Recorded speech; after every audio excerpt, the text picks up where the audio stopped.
We are here at Bay Area Rapid Transit to discover who drives the trains that San Francisco commuters rely on daily. Many BART passengers rarely recognize these unique people, and today we will explore what it's like to be a train operator at BART.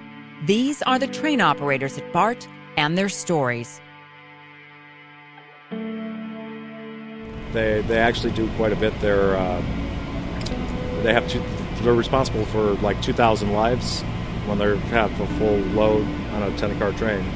That's a lot of responsibility for one person. You know, it's my job. It's my job.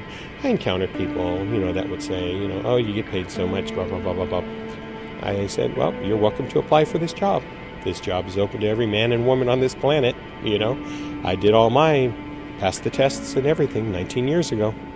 So, and they, when I get to talk to them, they pretty much start understanding, because that's all they see. They just see us in the front of the train, opening and closing the doors, making PA announcements, and they think that's the whole aspect of the job.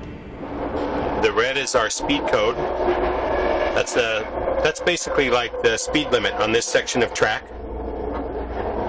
It figures. I'm going to have to call for manual movement now. When the computer breaks down, like what happened to us leaving Millbrae was we lost speed codes. That's where we take over, and I have to move the train manually. Those are things the general public doesn't see. That's why you'll hear, like I made the announcement. Folks, we're going to be stopped here for just a few moments.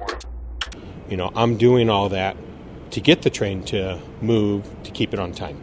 We've had people hit, shopping carts, which under a shopping cart is about one of the worst things you can hit. There's a walkway over the trackway in Richmond, and I know a train operator was going under it when someone up above poured motor oil down, so they went right through it. One of the most unusual things I've hit, I was coming along and I saw this sort of like a cloud. It was kind of like smoke. I couldn't quite figure out what it was, in the trackway. And when I came through, there was just suddenly this and it was a swarm of bees. And I had hit the whole thing, and the whole windshield was covered with all of these dead bees, and I'm trying to look through it. So there's just anything can be around.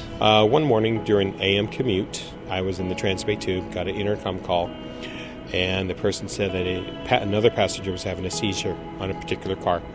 So I call our central control, and they tell me upon arrival at Embarcadero, check it out. I went back to the particular car, and in the meantime, our central control had called the station agent to meet me there, so to get the man off the train to get him medical help. So he had vomited and everything, and I almost slid on it. I helped him up. I got him off the train. I gave him to the station agent, and I said, "She'll help you, sir. She'll help you." And as I turned to go back to the front of my train, he grabbed my arm, and I said, "Yes, yeah." And he just looked up at me sincerely, and he said, "Thank you." And it touched me, because I'm running back to the front of the train to take off, like doing this, getting the tears out of my eyes.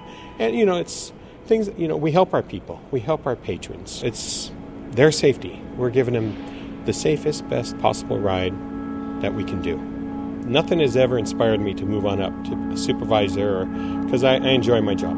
I love it. I love the trains. Approaching the Millbrae Caltrain BART station. Have a good day.